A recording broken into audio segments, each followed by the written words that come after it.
गुणानुकथने श्रवणौ कथाया हस्तौ च कर्मसु मनस्तव पादयोर्ना स्मृत्यां शिरस्तव निवास जगद प्रणामे दृष्टि सदां दर्शनेस्तु भवतनूनाम्। वाणी गुणानुकथने श्रवणौ कथाया। हे प्रभु, मैं आप अपनी वाणी से आपके गुणों का बखान करते रहूं। श्रवणौ कथाया, कान से जो है आपकी कथा को जो है सुनता रहूं। हस्तौ च कर्मसु मनस्तव पादयोर्ना, अपने हाथों से आपके लिए कार्य करता रहूं, मन से भी आपका स्मरण करता रहूं। और ऐसे करके प्रभु आपके चरणों में मैं बारंबार प्रणाम करता हूँ। दोनों ने प्रणाम किया है, दोनों अदृश्य हो जाते हैं। लेकिन नंद बाबा मन ने जब वृक्ष की आवाज सुनी, बाहर दौड़कर आए, वृक्षों को गिरे हुए देखा, लाला को रस्सी खोला, उठा करके गले से लगाया और कहा, भैया यहाँ नित्य कोई ना कोई झंझट होते रहते, जब से लाला हुआ है तो बड़े बड़े वृक्ष कैसे गिर गए। अब ये स्थान हमारे रहने लायक नहीं है। सब इकट्ठे हुए बोले, चलो ऐसा करते हैं। उपनंद से बोले कि अब चलते हैं कहाँ, वृंदावन में जाकर रहेंगे।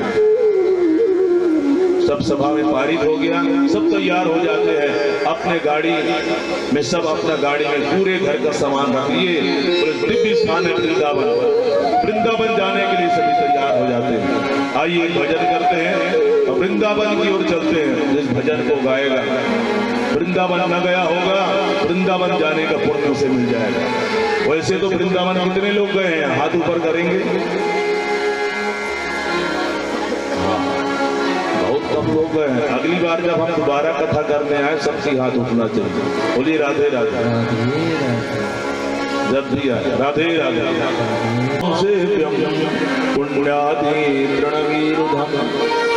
अच्छा, वृंदावन को वृंदावन का है कहते हैं भैया।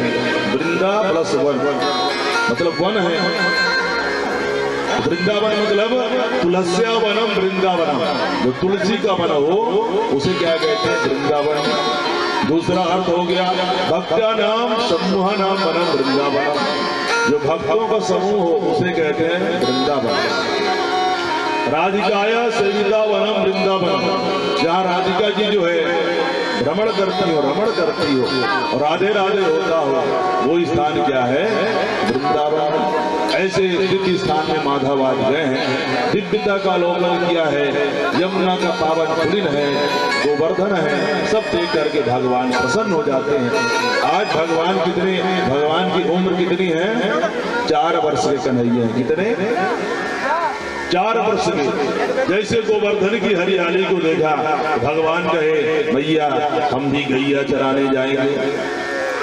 सभी ग्वालों के साथ जिद करने लगे गैया चराने के लिए कि हम भी जाएंगे। मैया ने कहा, लाला 4 वर्ष के छोरा तू गैया चरावे, 4 वर्ष में तू गैया चरावे। बहुत जिद किए, तब बोले, ऐसा करो लाला, तुम इस समय अब क्या चराओ, बछड़ा चराना प्रारंभ कर दो। और भगवान छोटे छोटे बछड़ों को ले जाने लगे चराने के लिए। अब बछड़े के चुराने एक दिन गए, एक बत्सासुर नाम का दैत्य आता है, बछड़ा के रूप में आकर के बछड़ों में मिल जाता है। यमुना किनारे जल पिलाने गए, उसी समय जो है दुलत्ती से भगवान को मारने का प्रयास किया। भगवान उसके पैर को पकड़ करके चक्रघंटी की तरह घुमा करके एक वृक्ष में दे मारा। बत्सासुर का जो है उद्धार हो जाता है। एक दिन बकासुर आया। बकासुर जानते हैं ना कैसा होता है, बकुला कैसा होता है, काला काला होता है, कैसा होता है, सफेद होता है। हाँ सही बता रहा है, सफेद होता है। बोलिए राधे राधे। तो बकुला बन के जो है बड़ा भयंकर राक्षस आया बकुला के भेष में। जैसे जल पिलाने गए, बछड़ों को लेकर के भगवान को ही निकल गए। निकल गया। भगवान अपने श्री विग्रह को, शरीर को गर्म किए, उसको ऐसे लगा कि मैं कोई गोला ले आया हूँ, आग का गोला खा लिया हूँ। भगवान को बाहर निकाला, जैसे बाहर निकले भगवान उसके चोंच को पकड़े और बीच से फाड़ करके उसका भी उद्धार कर दिए, बकासुर का उद्धार हुआ। ऐसे एक दिन भगवान जो है अघासुर का उद्धार करते। अघासुर कौन है भैया? विशाल का स्तर पर आकर के गुफा के रूप में जो है जंगल में गोप वाला गाय चराने गए थे, खड़ा हो गया। ऐसा लग रहा था कोई गुफा है, कई वर्षों से पड़ा हुआ। सभी ग्वाल बाल बछड़ा चराते चराते जाके उसमें प्रवेश कर गए। अब लाला ढूंढे भैया कि कहाँ गए, न मिले। भगवान ढूंढते ढूंढते भगवान भी उस गुफा में घुस गए, और जैसे घुसे उसने जो है मुख बंद कर दिया। भगवान समझ गए। भगवान ने श्वास रंध्र में जाकर के उसके अपने शरीर को बड़ा किया, इतना बड़ा किया कि उसका श्वास नली ही रुक गया। ब्रह्म रंध्र उसका फट जाता है और उसका अंत हो जाता है। भगवान सभी ग्वालों को लेकर के बाहर आते हैं। इस प्रकार से अघासुर का उद्धार किया। लेकिन ये घटना सभी ने घर में आके 1 साल बाद बताई। कितने साल बाद? 1 साल बाद कि भैया भैया लाला ने अघासुर मार दिया। काहे? क्योंकि इसी बीच में एक घटना हो जाती है। ये लोग जैसे वहां से निकल करके आते हैं अघासुर के मुख से, तो जो गाय चराने जाते हैं वो क्या लेकर जाते हैं साथ में? भोजन लेके जाते हैं। अपना डंडा तो रखते ही है, भोजन भी साथ में रखते हैं, डंडा में बांधे रहते हैं, बोलिए राधे राधे। अब आजकल तो भैया पता नहीं जाते कि नहीं पूरे दिन के लिए, आजकल तो 4 घंटा भी चरा लें बहुत बड़ी बात है। पहले निकलते थे तो पूरा सुबह से निकले शाम को ही गाय लेकर वापस आते थे। तो ऐसे गाय चराने जाते हैं तो भोजन लेके गए, तो सभी अपने अपने भोजन को खोले, निकल के आए वहां से। जब अघासुर के मुख से और भोजन करने बैठे हैं, बड़ा सुंदर दृश्य है, उसे देखिए। सुखदेव जी के शब्दों में किस प्रकार से भगवान सभी ग्वाल बालों के साथ भोजन करते हैं।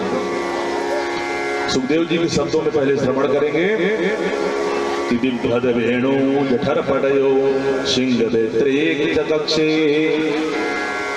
वामे पाणो वृषण कमलम तत्फलांग्याङ्गुलीषु तिष्ठन मध्ये स्वपरिसृदो हासयन् नर्मभीष्वः स्वर्गे लोके मिषति बुभुजे यज्ञभूपालकेली बिभ्रद वेणु जठरपटयो सिंह वेत्रेक चकक्षे। भगवान जब भोजन करने बैठते हैं अपनी पीताम्बरी को कमर में बांध लेते हैं और उसी में बंसी को जो है दबा लेते हैं ऐसे करके। अपना एक बेत्र डंडा जो है सामने रख देते हैं और कैसे बैठे भोजन करने के लिए गोला गोला बना करके। जितने ग्वाले हैं सब गोला बना लिए, बहुत सारे ग्वाले हैं, तब गोला बना बना करके बैठे हैं और सबके बीच में भगवान बैठे हैं। लेकिन सब ग्वालों को यही लग रहा है कि कन्हैया मेरे अनंत रूप में भगवान बैठते हैं। सबको लगता है कि भगवान मेरे साथ बैठे हैं, है एक ही, लेकिन एक में सबको अनेक दिख रहे हैं। वो भी सोचता है कि मेरे साथ खा रहे हैं, वो भी सोचता है।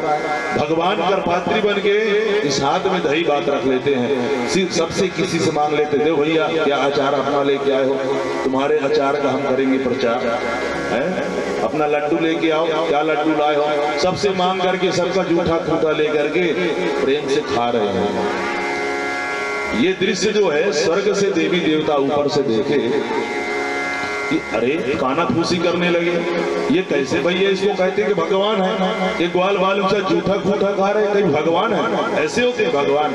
अरे भगवान को जो है भोजन कराने के लिए चौका लगाना पड़ता है, बड़ा चौकी रखना पड़ता है और चौकी रख करके बढ़िया वेद मंत्र से भोग लगता है, तब भगवान पाते हैं। ये कैसा भगवान है?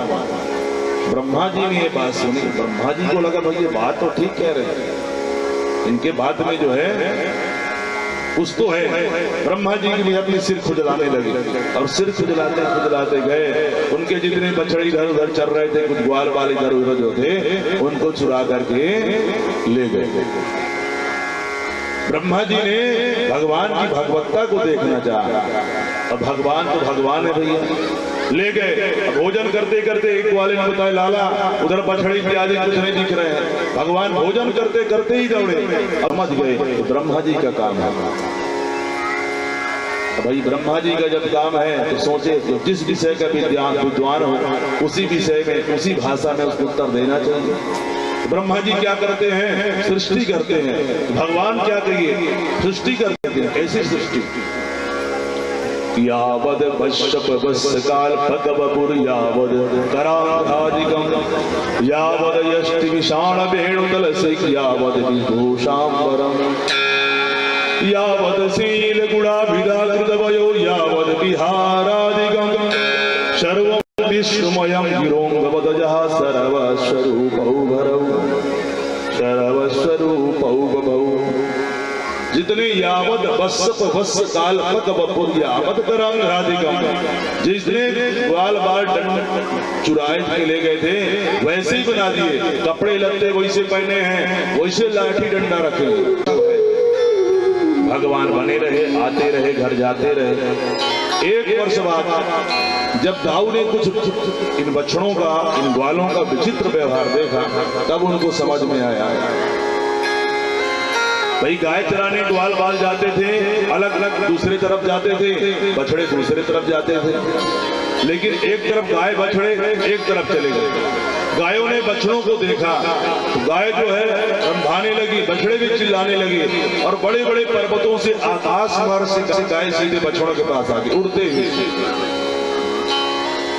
ये दृश्य दाऊ भैया ने देखा, बड़ा असर कि गाय उड़ते हुए आ रही है, क्या बात है, बड़ा विचित्र व्यवहार। से जब देखा उन्होंने, दाऊ भैया ने सब में भगवान का दर्शन किया कि सबसे कृष्ण ही बन करके यहाँ खड़ा है। तब पूछा करके यहाँ खड़ा है, तब पूछा भगवान से, तब भगवान बताए कि ब्रह्मा जी ने ऐसा ऐसा किया है, इसलिए हमने ऐसा किया। ब्रह्मा जी ने सब ग्वाल बाल को चोरी करके ले गया। अब एक वर्ष बाद इधर ब्रह्मा जी को जब ज्ञात हुआ, ब्रह्मा जी ने आकर के जो है भैया देखा, जाके देखा जिन ग्वाल बछड़ों को चुरा कर लेके गया था वो यहाँ भी हैं। फिर वहां जाते ब्रह्मलोक में, वहां भी सो रहे हैं, फिर आते तो यहाँ भी हैं। बड़ा आश्चर्य हुआ। फिर अंत में कहा, अरे भैया मैं कहाँ मूर्ख, मैं तो परब्रह्म परमात्मा का परीक्षा लेने चला था भैया। इसलिए भैया अपने से बड़ों की ज्यादा परीक्षा लेने का प्रयास नहीं करना चाहिए। परीक्षा अपनी जितना दिलाना हो जीवन में दिलाओ, अपने से बड़ों की परीक्षा मत लो ज्यादा। ये घर से ही प्रारंभ हो जाता है। घर में बड़े हैं उनसे लेकर के भगवान की लेनी नहीं चाहिए। भगवान शरण में हो जाइए, परीक्षा मत लीजिए। और जो जो भगवान की परीक्षा लेने का प्रयास किया उसकी गति क्या हुई आपको पता है। सती मैया ने भी प्रयास किया परीक्षा लेने का भगवान का, सफल नहीं हुई। जैसे एक बार एक व्यक्ति जो है अपने मित्र के साथ कहते चलो, अरे यार भगवान ने संसार बना है, देखो भगवान का भी दिमाग नहीं है, सब ऐसे बना दिया। तो कैसे कहते, चलो हम तुमको भगवान की गलती दिखाते हैं। गए, एक बड़ा सा कद्दू दिखाई दिया लगा हुआ, घर के ऊपर फला था। देखो भगवान के पास इतनी बुद्धि नहीं है, ये बेल में काहे कुमड़ा लगाया। अरे छोटा छोटा फल बनाता, कोई खींचेगा गिरेगा फूट नहीं जाएगा वहां से। बेल की बढ़िया पेड़ बनाता, व्यक्ति तोड़ लेता आराम से। पहली गलती नोट करो, भगवान को कुमड़ा जो लगा है कद्दू का फल, ये आप लोग क्या कहते हैं अपनी भाषा में, बेल को, बेल माने नार जो कहते हो आप लोग, उसको बेल कहते हैं कि ना, उसको वृक्ष होना चाहिए था। पहली गलती भगवान की है। फिर आगे गए, देखे आम का वृक्ष बढ़िया, एक तो आम चूसे। अरे यार देखो दूसरी गलती भगवान का फिर नोट करो, आम में इतना सुंदर रस है, जितना बड़ा कुमड़ा है उतना बड़ा आम का फल बनाना चाहिए। उतने में बैठा रहा, एक तो आम उसके नाक में ही आकर गिरा, नाक में आकर गिरा भैया, चिल्लाने लगा, छटपटाने लगा, बोला बचाओ भैया बचाओ बचाओ बचाओ। जैसे नाक में लगा बेहोश हो गया, कुछ देर बाद जब होश आया कहा भैया हो गया, मैं समझ गया भगवान जो करते हैं सब अच्छे के लिए करते हैं। मित्र ने कहा भैया देखो, अगर कुम्हड़ा होता है ना तुम्हारा, कुम्हड़ा जैसे होता है अभी ये आम, तभी तुम्हारा तो राधे राधे है। इसलिए हमें अपने बड़ों की जो ज्यादा परीक्षा नहीं करनी चाहिए।